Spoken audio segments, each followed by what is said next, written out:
پیش ہے جیلانی بانو کا ایک افسانہ۔ کل رات ہمارے گھر مرزا غالب اور عصمت چغتائی آئے تھے۔ بلائے جاں ہے غالب اس کی ہر ایک بات، میں سچ مچ غالب کو کوس رہی تھی۔ کم وقت جانے کتنی الجھنوں میں ڈال دیتا ہے۔ غالب کی شاعری میں عورت کا تصور، سیمینار کے لیے پیپر لکھنا تھا۔ غالب کی شاعری، اوف کہاں تک سوچوں، کیا لکھوں، گنجینے مانا کا طلسم اس کو سمجھ گئی۔ اب پھنس گئے، نکلنے کا راستہ کہاں ہے کہاں تمنا کا دوسرا قدم یارب۔ میں نے دیوان غالب بند کیا، ٹیبل لیمپ آف کیا، منہ پر رضائی ڈالی۔ دروازے پر بیل کی آواز سن کر چونک پڑی۔ کون ہے؟ میں نے کھڑکی کے شیشے سے باہر دیکھا۔ اتنی بارش ہو رہی ہے، آدھی رات کو کون آیا ہے؟ سفید داڑھی والا ایک اونچا سا بوڑھا اور ایک موٹی سی عورت، دونوں کسی بات پر زور زور سے بول رہے تھے۔ کوئی مہمان ہے یا چور ہے؟ بھکاری ہیں؟ آپ کون ہیں؟ کیوں آئے؟ بانو جلدی سے دروازہ کھول، ہم بھیگ رہے ہیں۔ جانے کون عورت ہے، آواز سنی ہوئی سی لگتی ہے۔ میں نے دروازہ کھول دیا۔ لمبی سی ٹوپی اوڑھے ایک اونچا پورا بوڑھا آدمی اور ایک موٹی سی بوڑھی عورت، بالکل عصمت چغتائی جیسی لگ رہی۔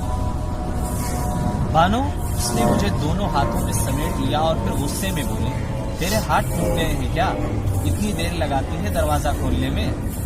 اب میں نے غور سے دیکھا، آپ عصمت آپا؟ میں خوشی کے مارے اس سے لپٹ گیا۔ میں نے کبھی نہیں سوچا تھا کہ اب عصمت چغتائی کو دیکھوں گی۔ آپ یہاں کیسے آ گئی؟ اور آپ؟ آداب۔ میں نے ان صاحب کو جھک کر سلام کیا اور ان کی طرف غور سے دیکھا۔ معاف کیجئے، میں نے آپ کو نہیں پہچانا، بیٹھیے نا۔ بی بی، مجھے بہت کم لوگوں نے پہچانا ہے، انہوں نے لاپرواہی سے کہا۔ بانو، یہ مرزا غالب ہیں، تو ان کے بہت گن گاتی ہے نا۔ مرزا غالب ہمارے گھر آئے ہیں؟ میں لڑکھڑا گئی۔ عصمت آپا کی بات پر یقین نہیں آیا۔ غور سے ان کی طرف دیکھا، شاید اسٹیج کا کوئی ایکٹر ہے۔ میک اپ بہت اچھا کیا ہے، بالکل غالب ہی لگ رہا ہے۔ تو گھبرا گئی؟ عصمت آپا ہنسنے لگی۔ یہ سچ مچ کے مرزا غالب ہیں؟ سچ مچ کے؟ میرا سر چکرانے لگا۔ پانی لاؤں آپ کے لیے؟ میں خود پانی پی کر ہوش میں آنا چاہتی تھی۔ بانو کے گھر میں صرف پانی ملے گا۔ عصمت آپا نے منہ بنا کر مرزا غالب کو دیکھا۔ وہ گھبرا کے ادھر ادھر دیکھے جا رہے تھے، جیسے یہاں سے جانا چاہتے ہیں۔ تو کیا یہ سچ مچ کے مرزا غالب ہیں اور وہ عصمت چغتائی؟ مگر بانو کھانا بڑے مزے کا بناتی ہے۔ آج تو نے کیا بنایا تھا؟ کھٹی دال، چاول؟ گلاس میرے ہاتھ سے گر کر ٹوٹ گیا۔ میں خود بھی کانپ رہی تھی۔ دروازہ بند کر دو، کوئی ہمیں یہاں نہ دیکھ لے، عصمت آپا نے مجھ سے کہا۔ آپ دونوں کہاں تھے؟ میں نے پوچھا۔ ہم دونوں جنت سے نکل بھاگے ہیں۔ اسد اللہ خان تو ایسی جگہ جانا چاہتے تھے جہاں کوئی نہ ہو، مگر بارش شروع ہو گئی، تیرا گھر نظر آیا تو یہاں آ گئے۔ عصمت آپا ڈائننگ ٹیبل سے انگور کی پلیٹ اٹھا لائیں اور غالب کے آگے رکھی۔ جنت سے؟ آپ دونوں جنت میں تھے؟ میں نے تعجب سے پوچھا۔ اور کیا؟ عصمت آپا انگور کھانے لگی۔ مزے کر رہے ہیں وہاں اسد اللہ خان، 70 حوروں کو گھیرے رہتے ہیں، شراب طہور میں غرق اور خس اور عنبر کی نہروں میں نہاتے ہیں۔ ابھی تک ان کے کپڑوں سے وہی خوشبو آ رہی ہے، میرا سر چکراتا ہے اس خوشبو سے۔ عصمت آپا نے ناک پر ہاتھ رکھ کر منہ پھیر لیا۔ اچھا؟ میں حیران ہو کر غالب کو دیکھ رہی ہوں، بہت اداس، سر جھکائے چپ چاپ بیٹھے تھے۔ مگر آپ دونوں جنت میں، میرا مطلب ہے کیسے؟ میری سمجھ میں نہیں آ رہا تھا، کیا کہوں۔ ہم بھی حیران تھے۔ جب جنت کے دروازے ہمارے لیے کھول دیے گئے، عصمت آپا نے مجھے سمجھایا، ہم تو جنت کی حقیقت سے واقف تھے، مرزا غالب نے آہستہ سے کہا، اور وہ میر صاحب تو دوزخ میں سب کو یہی دکھڑا سناتے پھر رہے ہیں، قیامت کو جرمانہ شاعری پر۔ میرے سر سے میرا ہی دیوان مارا۔ اسی لیے زندگی میں وہ کام کیا جو ہمیں جنت کی طرف نہ لے جائے، غالب نے اداس ہو کر کہا۔ ان کے سب دوست دوزخ میں ڈالے گئے، مگر یہ بیچارے اکیلے جنت میں تڑپ رہے تھے۔ عصمت آپا نے بڑی ہمدردی سے غالب کی طرف دیکھا، جو پانی ایسے پی رہے تھے جیسے رات کے وقت میں پیتے، ساتھ رقیب ہوئے، مگر بیچارے کو ساتھ ملا عصمت چغتائی تھا۔ مگر آپ کو تو لوگ جلتی چتا میں جھونک آئے تھے، دوزخ کی طرف پہنچا دیا تھا۔ میں نے عصمت آپا سے کہا، آپ نے تو جنت کے خواب بھی نہیں دیکھے ہوں گے۔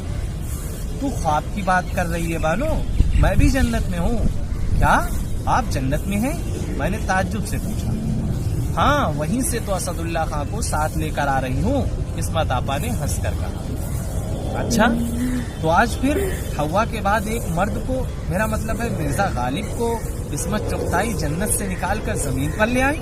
میں نے ہنس کر پوچھا۔ اے ہٹ، میں کیوں لاتی؟ وہ جو راجہ مہدی علی خان ہے وہ مولوی ملاؤں کے ساتھ دوزخ کی دیواروں پر چڑھ کر جنت کی حوروں کو تاکتے ہیں نا۔ ہم دونوں نے ان کی خوشامد کی تو انہوں نے ہمارا ہاتھ پکڑ کے اٹھایا اور جنت سے نکال کر زمین پر پٹک دیا۔ مگر آپ دونوں جنت میں کیسے پہنچ گئے؟ میں نے تعجب سے پوچھا۔ میں تو چلاتا رہا کہ پکڑے جاتے ہیں فرشتوں کے لکھے پر ناحق۔ غالب نے بڑی اداسی سے کہا، مگر منکر نکیر نہ مانے۔ میرے اعمال میں لکھ دیا کہ غالب کا کلام سننے کے بعد بہت شاعروں نے شاعری کرنے سے توبہ کر لی۔ اس طرح ان شاعروں کا کلام مشاعروں میں سننے کے عذاب سے غالب نے اتنے لوگوں کو بچایا ہے، اس لیے جنت کے دروازے اس پر کھول دیے جائیں۔ غالب نے بڑی شرمندگی کے ساتھ کہا، اور آپ کیا فرشتوں کی غلطی سے جنت میں پہنچ گئی؟ میں نے عصمت آپا کی طرف دیکھا۔ ارے مجھے تو اس کہانی لحاف نے جنت میں پہنچا دیا ہے، عصمت آپا نے بڑی بیزارگی کے ساتھ کہا۔ لحاف نے؟ میں تعجب سے عصمت آپا کو دیکھنے لگی۔ بیچاری اب سٹھیا گئی ہیں۔ ہاں، اس کہانی پر دنیا میں بھی مجھے کورٹ کچہری میں گھسیٹا تھا، مرنے کے بعد بھی جانے اور کتنے گناہ میرے سر منڈ دیے گئے۔ مجھے دوزخ کی طرف لے جا رہے تھے کہ اچانک ان کی نظر لحاف پر پڑی اور پھر فیصلہ ہوا کہ یہ تو جنت میں جائے گی۔ عصمت آپا بڑی اداسی کے ساتھ کہے جا رہی ہے۔ مگر کیوں؟ میں نے تعجب سے کہا۔ لحاف؟ اب میں مرزا غالب کے سامنے کیا کہتی کہ اس کہانی کو پڑھنے کے بعد ملاؤں، مولویوں اور نقادوں نے کتنا شور مچایا تھا۔ عصمت چغتائی کو کورٹ تک جانا پڑا تھا۔ وہ جو لحاف میں چھپے رہتے تھے، عصمت نے ان پر سے لحاف اٹھا دیا۔ یہ کام کوئی اور نہیں کر سکا، اس لیے جنت کے دروازے عصمت چغتائی کے لیے کھول دیے گئے۔ مرزا غالب نے مسکرا کے کہا، سچ مچ؟ میں عصمت آپا سے لپٹ گئی۔ جنت میں کتنا مزہ آ رہا ہوگا آپ کو؟ کچھ مزہ نہیں آتا وہاں، میں تو دوزخ کی طرف جانا چاہتی تھی، مگر راستے میں اسد اللہ خان مل گئے۔ سارے ادیب، شاعر، دوست سب دوزخ میں دھوم مچا رہے ہیں۔ مگر کیوں؟ آپ جنت سے دوزخ کی طرف کیوں جانا چاہتی تھی؟ میں نے تعجب سے پوچھا۔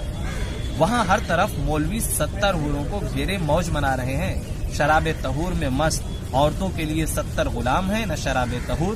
میں نے شور مچایا تو کہا، اچھا ہم شاہد لطیف کو بلا لیتے ہیں۔ میں نے کانوں پر ہاتھ رکھ کر کہا، مجھے دوزخ میں سکون سے رہنے دو۔ شاہد لطیف ان کی ہسبینڈ۔ بانو جنت تو صرف مرد کے لیے ہے، عورت کو نظر اٹھانے پر دوزخ ملتی ہے، نظر جھکانے پر شوہر۔ عصمت چغتائی تم پھر افسانہ لکھنے بیٹھ گئی؟ مرزا غالب نے ہنس کر کہا۔ اسد اللہ خان تم بتاؤ، مردوں کے لیے بہشتی زیور کیوں نہیں لکھی گئی؟ عصمت آپا کو غصہ آ گیا۔ اس کتاب میں مرد کو حکم دیا جاتا کہ عورت سامنے آ جائے تو اسے نظر اٹھا کر مت دیکھو، مگر تم شاعر لوگ تو عورت نظر آ جائے تو غیرت قومی سے زمین میں گڑ جاتے ہو۔ تمہارے ایک اور شاعر دوست ہیں جنت میں، تم ان سے روز ملتے ہوگے۔ انہوں نے بھی عورت کو مغربی علوم پڑھانے کے عذاب سے ڈرایا تھا اور اس کے گلے میں زمرد کا گلوبند پہنا کر بیٹھا دیا تھا۔ عصمت آپا کو بہت غصہ آ رہا تھا۔ عصمت چغتائی تم ایک عورت ہو اس لیے، مرزا غالب نے عصمت آپا کو سمجھانا چاہا، مگر عصمت آپا کو بہت غصہ آ چکا تھا۔ اسد اللہ خان مجھے بار بار یاد مت دلاؤ کہ میں عورت ہوں، اطمینان رکھو میں عورت ہی رہوں گی۔ مرد ہر روپ میں ڈھل جاتا ہے، خدا، پیغمبر، دیوتا، راکشس، مگر عورت سچائی اور اچھائی کی کسی منزل پر پہنچ جائے وہ عورت ہی رہے گی، نہیں وہ عصمت چغتائی بھی بن سکتی ہے۔ مرزا غالب نے مسکرا کے کہا اور پھر عصمت آپا کا غصہ کم کرنے کو کہا۔ عورت کا رتبہ بہت بڑا ہے عصمت چغتائی، وہ ماں ہے، محبوبہ ہے، خدا کے بعد دنیا کو تخلیق کرنے والی ہے۔ بس کرو اپنی شاعری، عصمت چغتائی نے غصے میں منہ پھیر لیا۔ سارے قانون غلام اور عورت کے لیے بنائے گئے ہیں کہ انہیں کیا کرنا ہے اور کیسے کرنا ہے۔ عورت کے آگے 3 لکیریں کھینچ دی۔ عصمت بی بی اب یہ بحث چھوڑو۔ مرزا غالب بور ہو کر کرسی پر لیٹ گئے اور مسکرا کے بولے، اب ہمیں سچی بات بتا دو، تم کس شاعر کے عشق میں جنت سے دوزخ کی طرف جانا چاہتی ہو؟ مجھے کسی شاعر سے عشق ہوگا؟ توبہ کرو، عصمت آپا نے برا سا منہ بنا کر کہا۔ مگر آپ مرزا غالب کو تو بہت پسند کرتی تھی، ایک بار آپ نے مجھ سے کہا تھا کہ غالب کی شاعری تو رگوں میں خون کی طرح دوڑتی ہے۔ میں نے عصمت آپا کو یاد دلایا۔